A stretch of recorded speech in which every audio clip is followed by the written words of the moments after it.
Welcome to the Life on Purpose podcast with Holan and Cassy.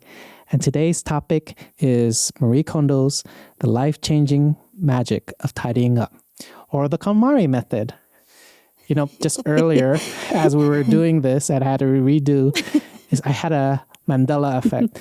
I swear it was called The Art of Tidying Up, basically. And I didn't realize it's the life-changing magic, but we love this book. It changed my life. It changed Holan's life. It changed definitely my life. And I am an advocate of this book. But we don't apply everything. I just like the philosophy and how it changed the way I looked at things. Yeah. And it's helped our place be more tidy. And it's not like we haven't tried all the methods, right? Because we've tried to do a lot of them, like, you know, the way you fold your clothes and decluttering, how do you organize it, and the way Marie Kondo breaks everything down. It's cool. For me, I'm kind of a weird person. I think when I was younger, I had this dream that I woke up in my home and it was like empty. I told this to my brother and my dad and they thought I was crazy. They're like, "What, in this dream, did somebody rob your house?" I was like, "No, it was amazing. It was beautiful." But that was like way before I read The Art of Tidying and Cleaning Up. And then and so I read it and I was like, it's almost like this is what I've been looking for. And then it was the answers to his dream. And I used to do things like throw things away, and that's not what Marie Kondo teaches. And my family would get upset. And then so they were really resistant. But then now, like, my brother's like, I see the light. I see the light. And it can have that minimalist look and outlook, but we don't consider ourselves minimalist. Yeah. If you just looked at our extra closet, maybe the extra 2 closets, not very minimalistic. And that is not Marie Kondo, but we're minimalish or semi-minimalist. But if you go to some of the rooms in our house, they're very simple and people feel like it's big. A lot of people's like, oh, because your house is big. It's a good size, but I don't think people realize it's because we have less stuff. Yeah. And I actually, you know, for our business, we used to go to so many different homes. And I was like, why do some of these homes feel nicer? Granted, they are usually for more affluent people. It's like, why do these affluent, rich people, why is their house not nicer? And it's like, it's not just the house. Yeah. I was like, what kind of furniture do they have? And I started clicking. I was like, they don't have a lot of clutter in their house. They don't. And it's like, yes, if you have a multi-million-dollar house, you're not going to ruin it with clutter, right? And so why is it that I needed to keep so much stuff, right? Yeah. I also realized you don't need a big space. In my travels, I spent a month with a family friend in Hong Kong. This was back in 2007. And the real estate at the time, I think it was around 8 million Hong Kong dollars for the apartment. It was 1,000 square foot. And that's $1 million US. Oh. But it's not big for US standards.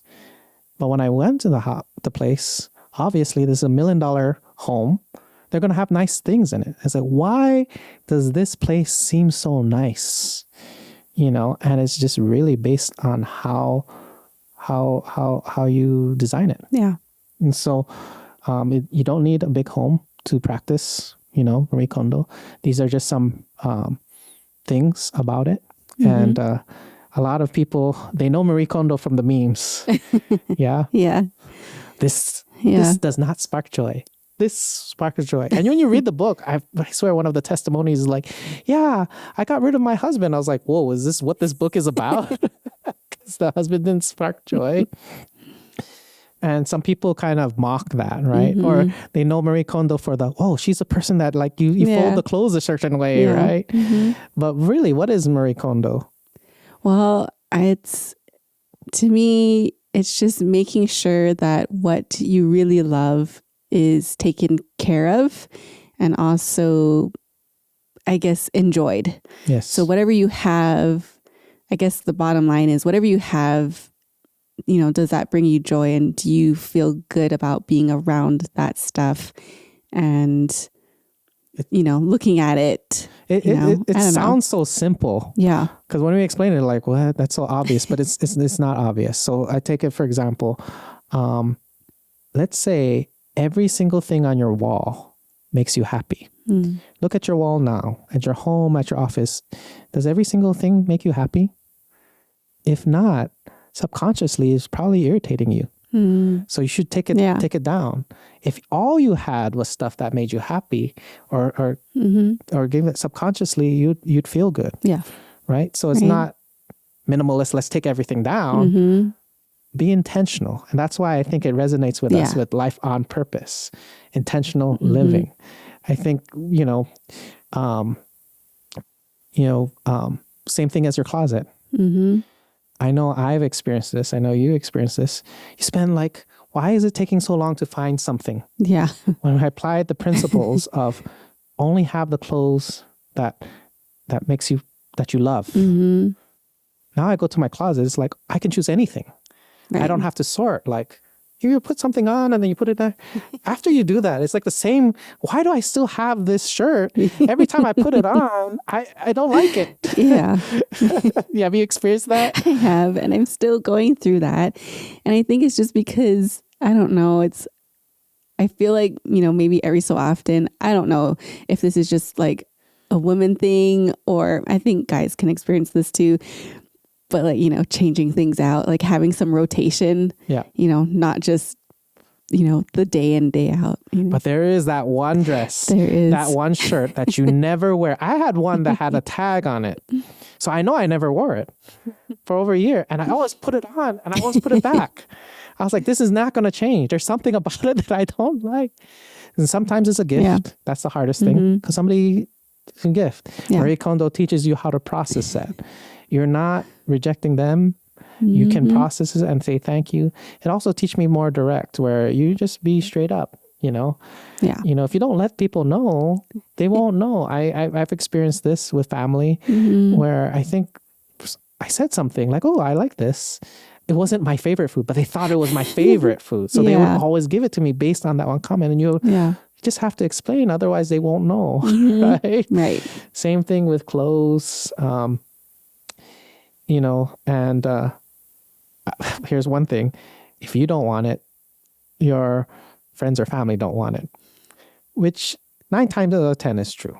You could put an open call. Sometimes they do want it. Yeah. But have you ever been like, oh, I don't know what to do. I don't want to donate it. I don't want to throw it away. I'm just going to give it to that person, my sister, my brother. Well, and we learned that, hand-me-downs. I don't know. You're the oldest child. I'm the oldest child. But, and Marie Kondo tells stories on why was this person unhappy? And she realized when she did the exercise in her closet, she had nothing. She took everything. Nothing brought her joy. When she realized those were all just given to her. Yeah. So she didn't have a self-identity. And really, you're kind of burdening somebody. If they don't really want it and you force them to say yes, now it's like they're obligated to keep it there. Yeah. And so you don't want that, right? Right. And so what other things did you learn from Marie Kondo? I learned that it can be very scary if the other person really takes it to heart. When Marie Kondo goes wrong, when Komari method goes wrong. I swear, I'm missing some stuff. And I don't know if it was because you persuaded me to get rid of it, or it got lost in our move. Yeah. And, to be fair, sometimes I do take things to the extreme. And when you really read it, it actually is supposed to be a gentle process, to completely okay. And, overall, I'm learning. There's some things it's like, I don't need this. And then we do need it. Yeah. And so I think over time you will figure that out. And so I still get blamed from my dad and my brother. Whenever they're missing something, they think I threw it away. And I live in Las Vegas. They're in Hawaii or Japan. And it's like, how am I still getting rid of stuff? How am I still being blamed? Yeah. So, because, sometimes Holan can go hard. yeah. Well, we'd also have the method, which helped us with moves. It helped me organize my office when I had an office. Helps me today to kind of reset. Yeah. Is because you have the same items in all different places of your house, and that's important. Yeah. But sometimes they shouldn't be, right? So you actually don't go by room because you're like things are still spread apart. Right. You basically put everything together. And it helps when you have space. Right. And you put them into different categories. So now you have for us, essential oils. They're all over the house. Yeah. For us to do the reset is bring all the oils together. And we're like, oh my goodness, we have like 10 of the same oils. We have to consolidate them, and then put them in the right place, which could be multiple places of the home. And so organize it that way. Pens, electronics. In my office, it was cables. Lots of cables, like power cables and everything. Yeah.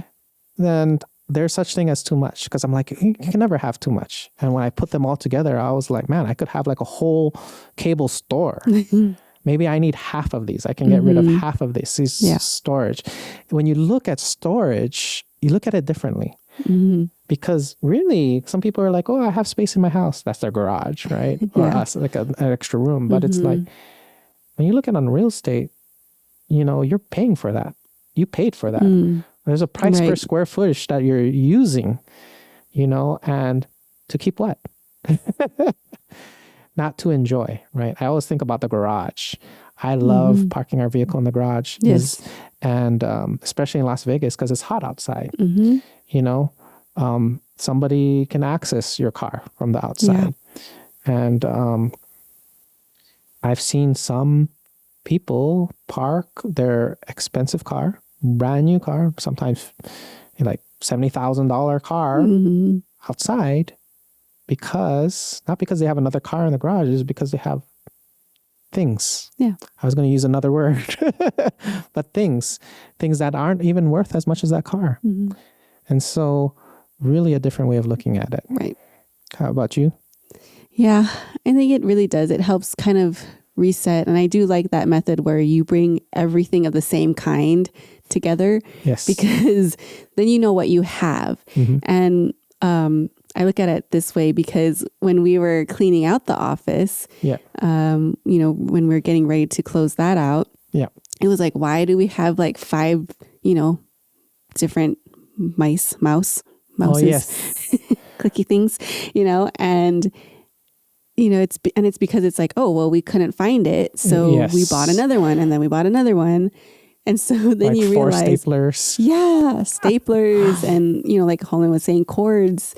And it's just at once, it's like, because if you can't find it, maybe not because your house is cluttered, maybe because it's just maybe stored away or it's in a different room and you don't remember that you had one there, whatever it is, so bringing everything together has, I think, been a really big game changer and has helped us to, like let go of things that maybe we have too much of and just say, hey, like, is this something we're going to use, in the next like year? And maybe we keep it. And if we haven't used it in a year, say, okay, well, we haven't used it in a year. What is its purpose? Do we let go or do we continue to keep it? Yep. Sometimes it's more than a year. Yeah. When we first do it, it's like, if you haven't used it in the last 5 years or the last 10 years, chances are you're not going to use it for the next 5 years or 10 years. And if you are, you can borrow it. You can rent it. You can even purchase it. Yeah. And it's money sitting there. So why not sell it? Yeah. And if you sell it for a certain amount, chances are you can buy it back for the same amount. Not all the time, but some of the time. Yeah. Except when that goes wrong sometimes, and when you've had it for so long and you finally get rid of it, and then in the next like 5 months, Yes. you're like, oh, we had, didn't we have one of these? And we're like, yeah, well, we just threw it away. Yeah. Well, we do, it does help us. It does help us with a move. It does help us find things a lot more. Yeah. Because when you're less cluttered, it's easier to find things, right? You know everything should have its place. Yeah. And otherwise, it's just clutter, over clutter, over clutter. Yeah. Well, and mind you too, like we don't have kids yet. So then that's like an additional thing to have to go through. Other people, Yeah. not just, yourselves. So that's an additional layer. So, but I give it props like to parents and to those living with other people, how they manage their homes. And, everybody has an imperfect home. There's no such thing as a perfect home unless you're not living in it. But, I give them props, toy cycling, or, having the thing of saying, hey, well, what can we donate? And being really mindful of, what they have and stewarding well. Amen. Next one is, I'm reading my notes. There's respect for items. And so this actually changed the way I think of things. They kind of give like the items a personality. And they're like, oh, if you put them in the box, it's like, oh, you don't love me anymore. That's how I feel about like my little stuffed animals. Oh, yeah. If I see one that's kind of like smushed because it's in a bag, they're still at my mom's house. It's Toy Story. Then it's like, oh no, my little dolphin. Or But why is it in storage, right? If those are things that you really love, obviously you're keeping them. They're not they do spark joy. And it's like, I'm not going to give this away. But, these are keepsakes, right? Yeah. And, I'm going to display it. Can you elaborate more on that? Well, I think for me is I'm attached to a lot of things emotionally. A lot of my things have an emotional attachment to them, which makes it, I believe, that much harder to let go of. And so for me, like my stuffed animal collection, like it's quite large. Yeah. And for me to like display them all would be, I don't know, I would feel kind of embarrassed now as like a 32-year-old adult with no kids, like how do you explain that to people who come over to your house? But it's not about what people think, it's what sparks you joy. I know. And then it's, okay, well then where are we going to put them all? Yeah. And so there's two options that we learned from the book. One is to display it. And you see this in home shows too. They come up with creative space-saving ways to display and honor memorabilia. The second way is to have a box. So the box is not displayed, but it's accessible. So whenever you want to revisit those moments, it's like a photo album. Yeah. Like you open the photo album, you revisit, you have like a treasure box. Right. So those are two ways. And then third way is to process, that's another thing with Marie Kondo. You learn how to grieve things. You're like, thank you for that time you have, especially when it's worn down. For the longest time, I would wear shirts with like lots of holes in it because it's my favorite shirt. And Cassie's like, you're going out like that? I mean, it would be fine if he was staying at home, but going out where he's going to be out like for more than 15 minutes. So there's two choices. If I really loved it, like it was like a memorabilia, I should like frame it. Or, I need to learn to just say, hey, you brought me joy for this period of time, but I'm going to release. And it is a grieving process, but it allows you to move forward for other clothes that don't have holes in it, right? And I had to learn that. There's just some things that we grow up about not letting go, whether it's a scarcity mentality, right? Or some emotional attachment, which can be healthy, but you just have to depends on what you like. For me, I get overstimulated. It's probably one of the reasons why our house looks minimalist is the walls are blank, everything is very simple. Because if there was all this stuff, like I have my brain, I wouldn't be able to rest. And home is a place to rest. I don't feel like I should have to go to a hotel to escape. I should be able to do that at the comfort of my own home. That's why we have a nice home. I want to build a home that I don't need an escape from. Yeah. And so folding clothes, we tried this for a little while. We did it. I like it, but I don't do it anymore, to be honest. Yeah. But it is nice because the way the clothes are set up is that when you pull on your drawer, you can see all the clothes. Yeah. So you're not going like this, trying to flip through and then. Yeah. Yeah. And so we don't do that. We do also hang a lot of our clothes that we go out. That's how we organize. The going out clothes, we hang. The staying in clothes, plus we hang dry our clothes. So, so that is a little bit about clothes. Well, why did we stop? What is the real reason why we... It is tedious. It is tedious, but it has... But another thing about the clothes is when we did do that exercise, it's like washing your car. When you wash your car, you can pay attention to every little spot or every little thing. When you actually are handling your clothes, all the clothes in a certain way, you can start to tell like, oh, material, like this clothes I need to retire this shirt. I need to retire these pants. And so there's a reason for that. And it took too long. Took very long. It was therapeutic for a time. Yeah. Yeah. Another thing they say is do everything all at once. This is a challenge, reason why is like people try to do little things at a time. They said eventually it'll get done. It won't. Because once you clean up one area and you work on another area, that area is like it's never ending.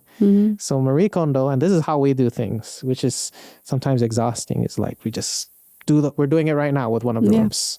So the room that we store everything, the hodgepodge miscellaneous room is going to be a functional room. Every single room of our house is functional. Yes. Except for one room. Even our garage is functional. It's empty. Pretty much, yeah. But this miscellaneous room, we're not making it we're making it a, what did it's we the call fun it? room. It's the fun room. Or rest and relax fun. Yeah. And even we talked about it because every other part of our home, it's so minimalist. It doesn't, I should put more stuff to spark joy, but it just takes away from the aesthetic. But then this room, I'll put those things, and we started displaying things from our travels. It's like, oh my gosh, this is good to remember. We forgot where we went. We forgot how often we did this. We forgot those feelings. Right. But just to be there and be like, oh, this is what it means to spark joy. Right? Oh, yeah. Just seeing things, it's just that, those memories you have because you have that emotional connection to it. And it's a good reminder because when you're not traveling or when you're not going somewhere you haven't been to that place that brings you joy for a long time, just seeing different things. It's like, oh yeah, we used to do this, or I want to go do that again. Yeah. And it's just kind of one of those, hey, we'll add it to the list and let's make it happen. Yeah. Because some of these stuff were in boxes, and after taking it out, it's like, I am not giving this away. I'm not getting rid of it. This is stuff that I like because it does make me happy. It's like your keepsakes, your treasures. Put it out there. So it just brings a smile to your face. Yeah. And so, you might have that. So it's not about minimalist, getting rid of everything. And really, that is the heart of actually minimalism. It's not about getting rid of stuff. It's about knowing what to keep, what's important to you.